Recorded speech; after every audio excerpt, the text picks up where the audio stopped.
Wali Kota Surabaya Tri Risma hari ini menyampaikan laporan keterangan pertanggungjawaban (LKPJ) Wali Kota Surabaya akhir tahun anggaran 2019 kepada DPRD Kota Surabaya dalam rapat paripurna di Gedung DPRD Kota Surabaya, Kamis tanggal 28 Mei tahun 2020.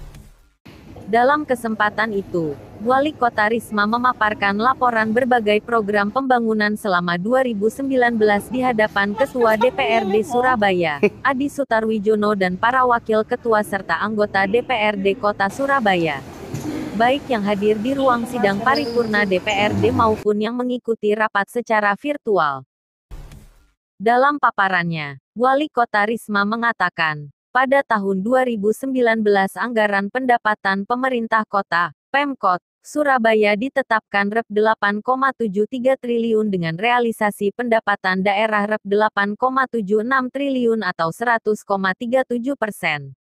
Angka itu terdiri dari pendapatan asli daerah sebesar Rp 5,38 triliun atau 102,81%. Pendapatan transfer Rp 3,10 triliun atau 96,42%, dan lain-lain pendapatan yang sah Rp 278,908 miliar atau 100,01%.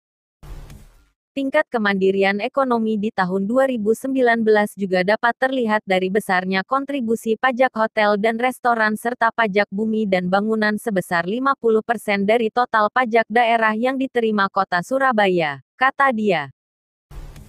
Sedangkan untuk anggaran belanja tahun 2019 ditetapkan sebesar Rp 9,93 triliun dengan realisasi Rp 9,16 triliun atau 92,26%. Terdiri dari belanja operasi Rp 6,40 triliun atau 91,97%, belanja modal Rp 2,75 triliun atau 93,28%, belanja tidak terduga Rp 1,574 miliar atau 11,88%, dan transfer Rp 2,218 miliar atau 100%.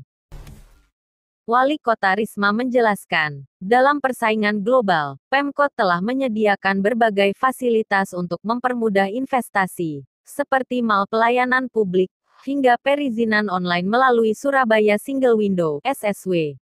Hasilnya, izin realisasi investasi pun meningkat. Pada tahun 2019, izin realisasi investasi mencapai 17.389 atau meningkat 27,89% dari tahun 2015 sebagai tahun dasar.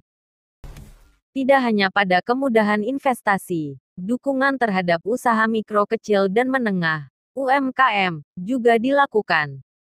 Pemkot membangun 67 fasilitas ekonomi rakyat, meningkatkan aksesibilitas pemasaran pada UMKM binaan Pemkot Surabaya, memfasilitasi sertifikasi produk serta penyediaan stand UMKM di mal, ujarnya. Pada rapat paripurna kali ini, Wali Kota perempuan pertama di Surabaya ini juga memaparkan hasil capaian misi kinerja penyelenggaraan pembangunan daerah pada tahun 2019. Di antaranya yakni mewujudkan sumber daya manusia (SDM) yang berkualitas. Pada tahun 2019, IPM, Indeks Pembangunan Manusia, mencapai angka 82,22 meningkat dibandingkan tahun 2018 sebesar 81,73. Sejak tahun 2016, IPM Kota Surabaya berkategori sangat tinggi, dan pada tahun 2017-2019 IPM Kota Surabaya merupakan yang tertinggi di Jawa Timur. Sedangkan tingkat pengangguran terbuka (TPT) Kota Surabaya pada tahun 2019 mencapai 5,87%, lebih rendah dibandingkan dengan kota metropolitan lain. Pencapaian tersebut didukung melalui optimalisasi program dan kegiatan, baik pada urusan wajib pendidikan, kesehatan, pengendalian penduduk dan keluarga berencana, pangan, kepemudaan dan olahraga serta tenaga kerja, terangnya. Dalam upaya mewujudkan infrastruktur dan utilitas kota yang terpadu dan efisien, pada tahun 2019 telah dilakukan upaya pemeliharaan atau rehabilitasi saluran drainase dan buzem di 1.339 lokasi. Selain pembangunan drainase untuk meningkatkan aksesibilitas, di 2019 Pemkot Surabaya telah melakukan pembangunan jalan sepanjang 8,55 km. Dengan demikian, sampai dengan tahun 2019 panjang jalan yang terbangun sebanyak 1.710,69 km. Pencapaian misi ini tercermin dalam Indeks Ketimpangan Wilayah yang menggambarkan pemerataan pembangunan atau kesenjangan wilayah antar kecamatan di Kota Surabaya yang pada tahun 2019 mencapai 0,665, ungkapnya. Tak hanya itu, selain memaparkan berbagai capaian misi yang telah ditetapkan, ia juga mengaku bahwa di tahun 2019 Pemkot telah melaksanakan kerjasama dengan berbagai pihak. Upaya ini dilakukan untuk menjalin kemitraan dan sinergi pembangunan. Di tahun 2019 telah dilaksanakan kerjasama dengan 27 pemerintah daerah yang dilaksanakan pada bidang teknologi dan informasi, pendidikan, pariwisata, perdagangan dan pertanian. Sedangkan kerjasama antar daerah luar negeri dilakukan dengan 9 kota dan kerjasama dengan instansi pihak ketiga dilaksanakan dengan 70 lembaga, ujarnya. Wali Kota Risma menambahkan, seluruh laporan pertanggungjawaban yang disampaikan ini merupakan representasi kinerja yang telah dihasilkan bersama, dan dengan segala daya dan upaya serta dukungan kemitra sejajaran eksekutif legislatif yang terbangun saat ini.